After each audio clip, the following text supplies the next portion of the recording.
for release of this book.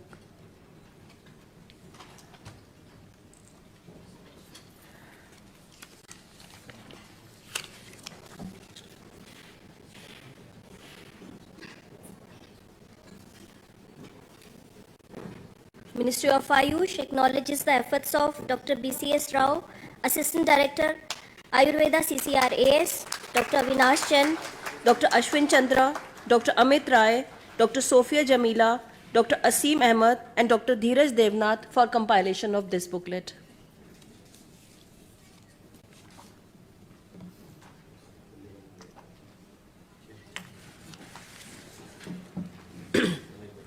Thank you, sir. Now I request Honorable Minister of Ayush and Honorable Minister of Port, Shipping and Waterways, Shri Sarbananda Sonowal ji, for his presidential address.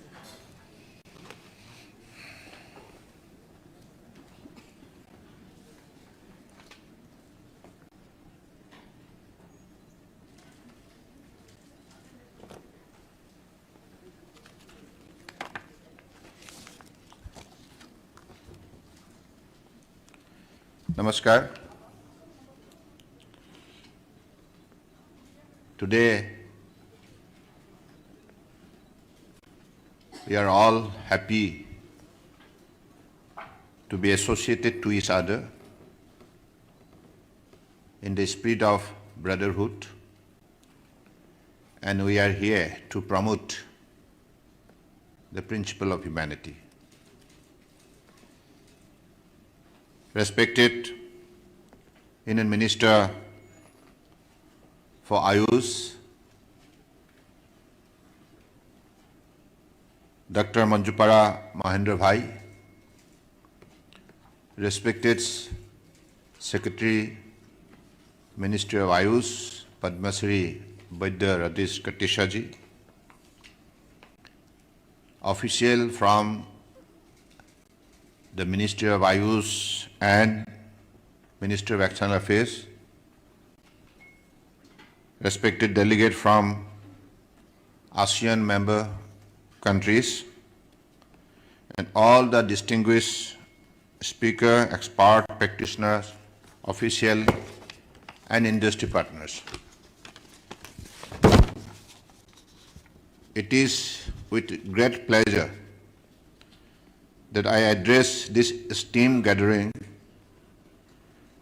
at the India-ASEAN Conference on Traditional Medicine, representing a nation that deeply values the power and potential of traditional medicine. India's relation with the associations of Southeast Asian nations have a long and significant historical background rooted in cultural, economic ties that date back to more than 2 millennia. Historical records revealed that Indian traders, especially from the southern region, embarked on maritime expedition and establish trade link with various kingdoms in the ASEAN region. These exchanges led to the spread of Indian culture, including religion, art, language, and science. Magnificent structures at historical sites such as Angkor Temple Complex in Cambodia's northern province of Siem Reap, the ancient Candis in Kedah in Malaysia, and the Borobudur and Prambanan temples near Yogyakarta in Indonesia are, in fact, evidences of India's early linkages and its influence on Southeast Asian nations. India and ASEAN together form total 7,787 million square kilometer, accounting to just over 15% of total land size of the world. India and ASEAN, with their combined population of over 2 billion, account for about 30% of the global population. The combined GDP of India and ASEAN is estimated to be $7.41 trillion for the year 2023. ASEAN is India's fourth largest trading partner, accounting for 10% of India's total trade.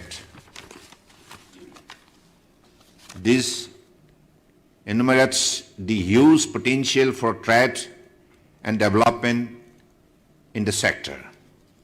Honorable Prime Minister of India, Sri Narendra Modi ji, at the 12th ASEAN-India Summit at Myanmar in November 2014, enunciated Act East policy, giving a new momentum to the strategic partnership. The Act East policy emphasizes connectivity, commerce, and culture. That is, 3 C's as the focus area of action for a greater ASEAN-India integration. Last year, that is 2022, India-ASEAN celebrated 30 years of friendship.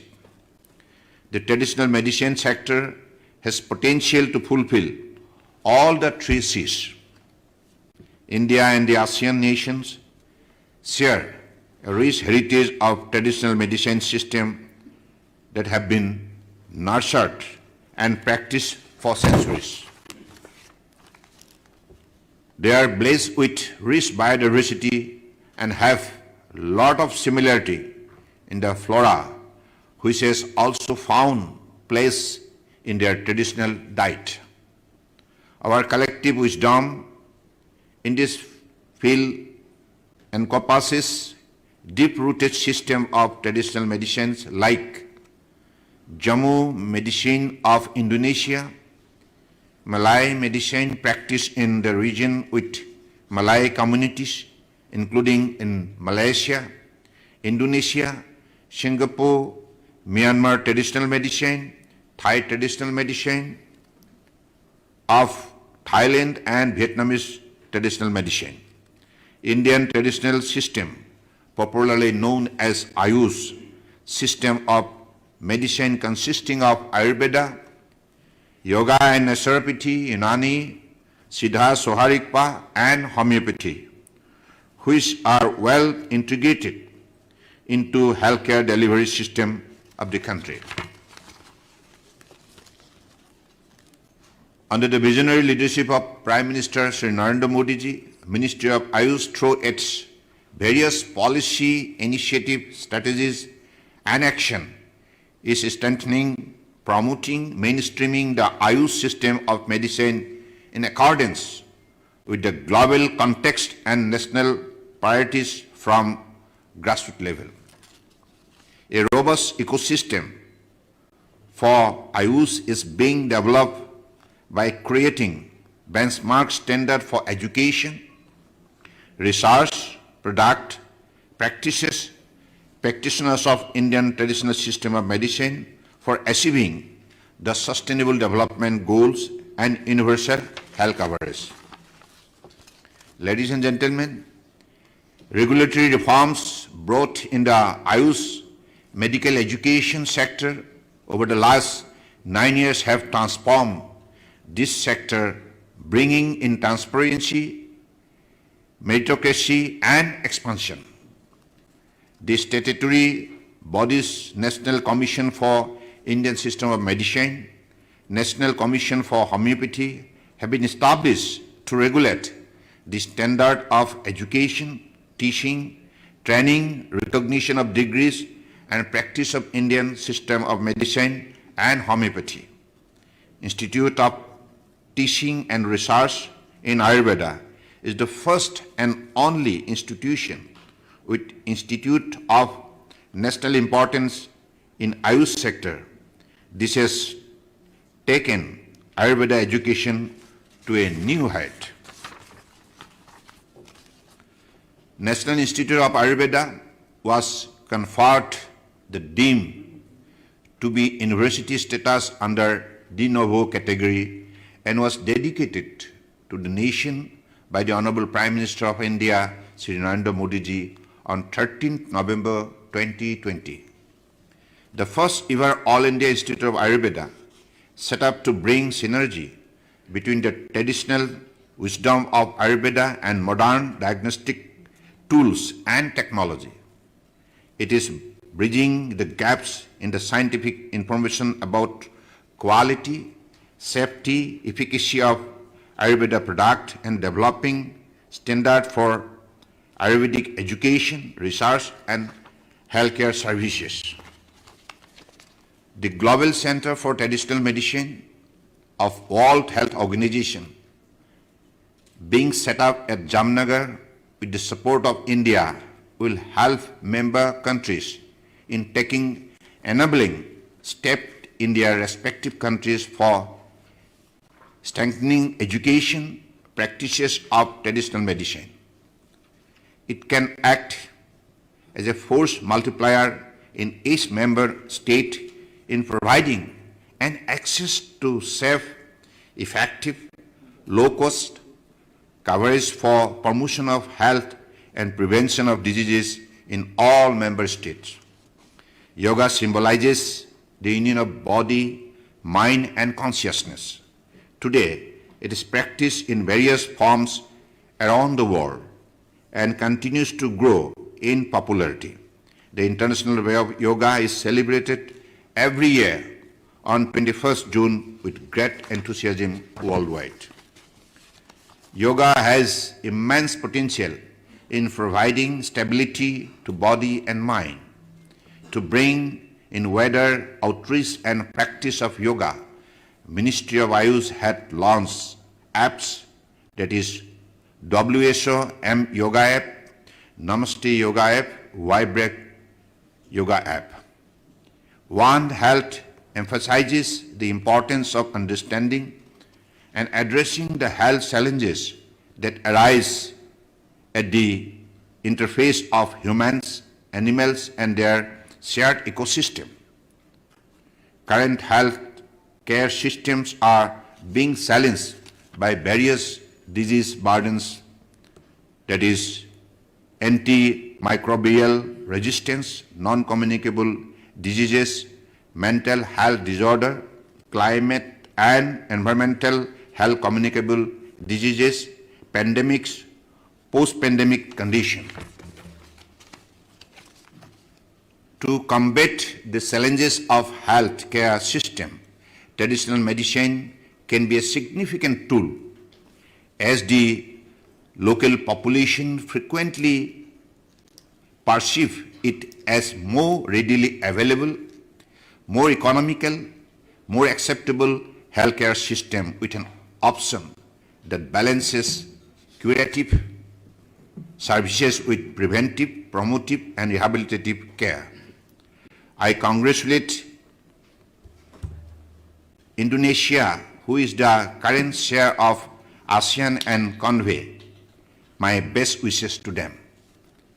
The Conference on Traditional Medicine between India and ASEAN countries provide a platform to deliberate on various dimensions of traditional system of medicine for attaining sustainable development goals and strategizing on modalities for advancing traditional medicine system. India and ASEAN countries recognize the potential of traditional medicine in promoting health and well-being. They can learn from each other's best practices in traditional medicine.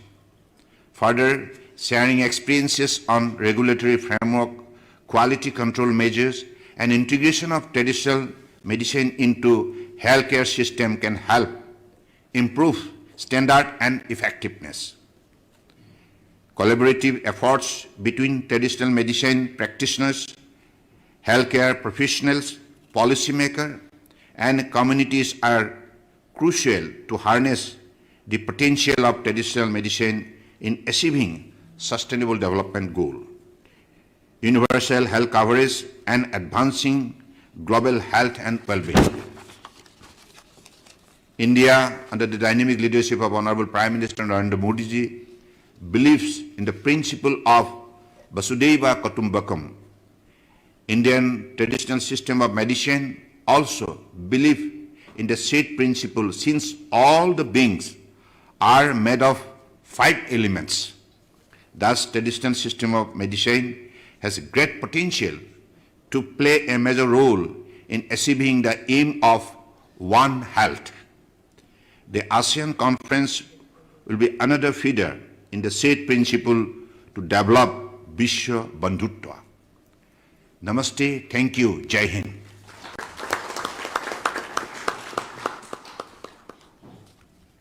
Thank you, sir. Thank you for your